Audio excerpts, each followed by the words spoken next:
To explore the far side of the reef, I need a bigger boat. So I'm teaming up with skipper Matt Oakley and his crew on board their catamaran, my base for the next 24 hours. Hello.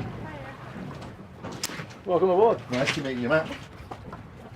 Ningaloo Reef reaches depths of up to 35 metres, so we're going to scuba dive this time. Thank you, that was good.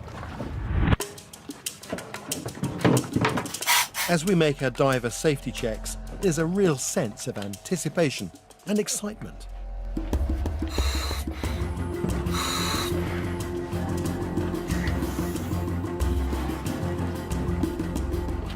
We might come up with some really creative hand signals down there.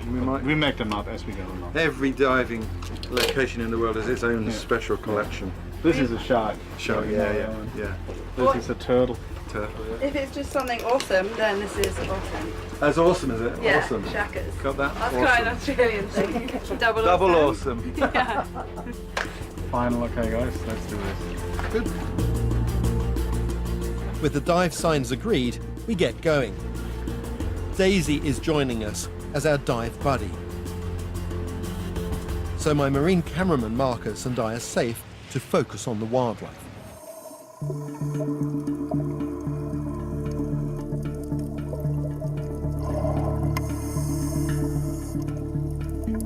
The colourful corals of Ningaloo Reef are home to over 500 species of tropical fish, like these narrow-lined puffers and butterfly fish.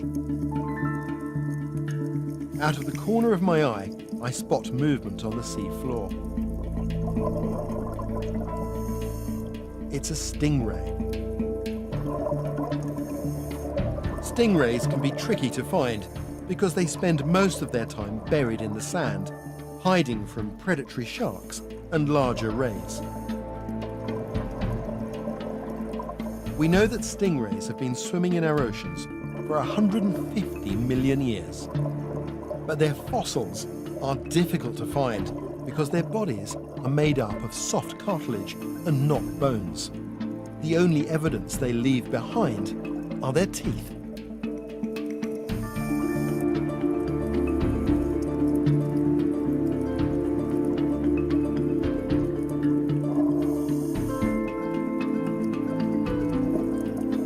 Further along the reef, I spot a long tail. It's a sleeping bull stingray.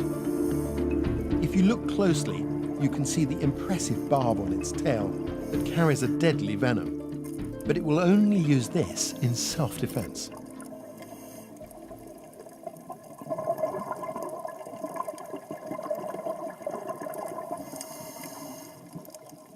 Better to leave him in peace.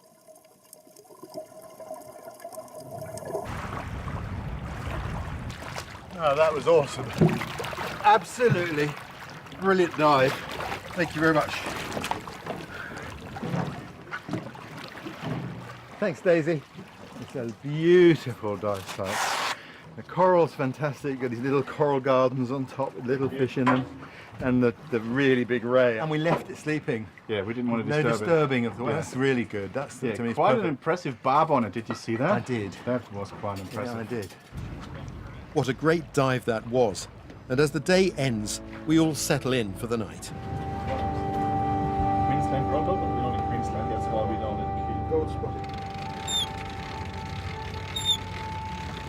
I think this is my favourite time of day on a dive boat. It's awesome. The sun has just gone down.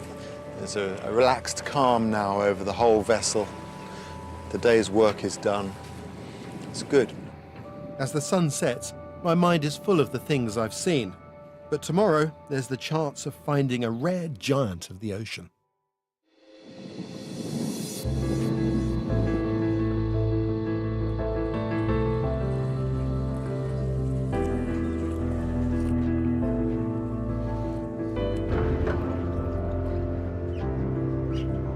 Yesterday was fantastic. To see all that marine life on the reef, brilliant. But this morning, there's a sense of anticipation in the air. None of us can wait for the engines to start and for the anchor to be weighed so that we can set out beyond the reef in search of the Earth's largest fish, the whale shark. Whale sharks are critically endangered, To see them is a huge privilege. So to help me find one, we're being joined by Dr. Brad Norman, a whale shark warrior. Take anything? Yeah, thanks, mate. Brad and his team have spent many years studying whale sharks and know all the best spots to find them. Welcome aboard. Thanks, mate. I think we'll get underway. Brad has collected data on over 8,000 whale sharks around the world, and on one shark in particular. So if we take Timmy as our example, you've been monitoring him for some years. What's that telling you about his relationship to this place, Ningaloo Reef? Well, Timmy is a smallish whale shark. I mean, they can get to 20 metres or so, but he's about 6.5 metres. So that's immature. And it's possible that, Ningaloo Reef provides a lot of food, a great area for productivity, and it's an area that's close to the coastline where they're sort of protected. But yeah, Ningaloo is a bit of an area for teenagers to hang out. Brad can identify individual whale sharks using technology which is out of this world. This system maps the spots on the skin of a whale shark and then runs that scan against the thousands of other patterns or shark fingerprints we have in the library. And how does that work? Basically, it's the way the system runs. It's an adaptation of an algorithm that NASA uses to map stars in the night sky. If it's the same shark, it'll come up as a match. If there's no match, then it's a new shark that hasn't been seen before. And that's quite exciting because we're getting a lot of new ones coming through. Fantastic. Sharks identified around the world. With Brad's help, I'm eager to get into the water and see one of these mysterious creatures for myself. And I'm in luck. Our spotter plane overhead has located a whale shark. Yeah, roger, mate. Okay, so just confirming there's a whale shark on the surface, 400 metres. It directs us towards the site. Yeah, Bridget. Between the tank and on the other side. The crew signals that they've got a visual on the whale shark.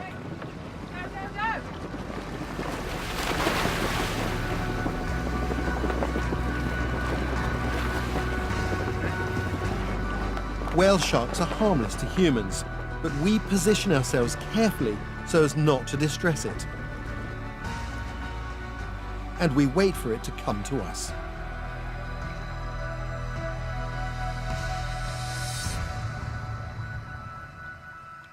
This is what we've all been waiting for.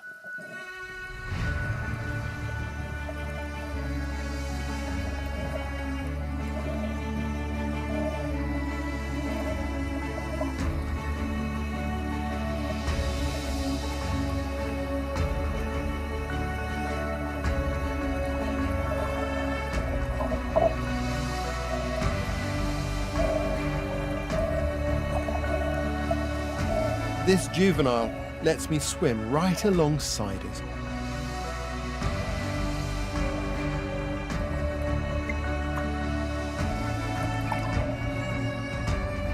He's accompanied by some hitchhikers.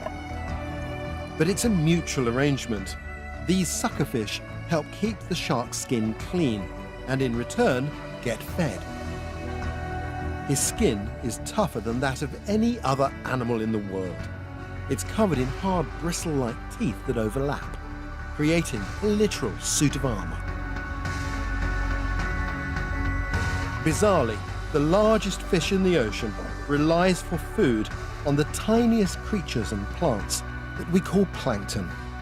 To do this, they have to sieve through 6,000 litres of seawater every hour. These gentle giants have been swimming in our oceans for 60 million years. This is one of the greatest things I have ever experienced.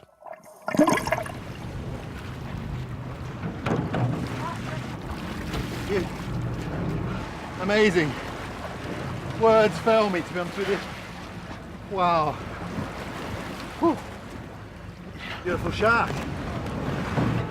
Well, that was amazing. How big was that shark? I reckon it was about 6.5 metres. It was sort of a good size. It's full of superlatives, isn't it? It's mind-blowing. He was a little bit hesitant, staying deep at start, but then you got him out. And he came up. Every time I took my eye off of him, he was coming towards me. Well, that was amazing.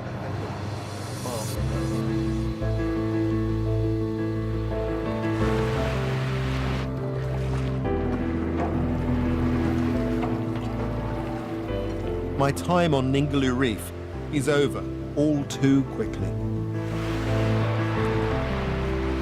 I really enjoyed exploring that ancient onshore reef, 20 million years old. And it's made me think about sharks. Sharks as a life form evolved 200 million years before the dinosaurs.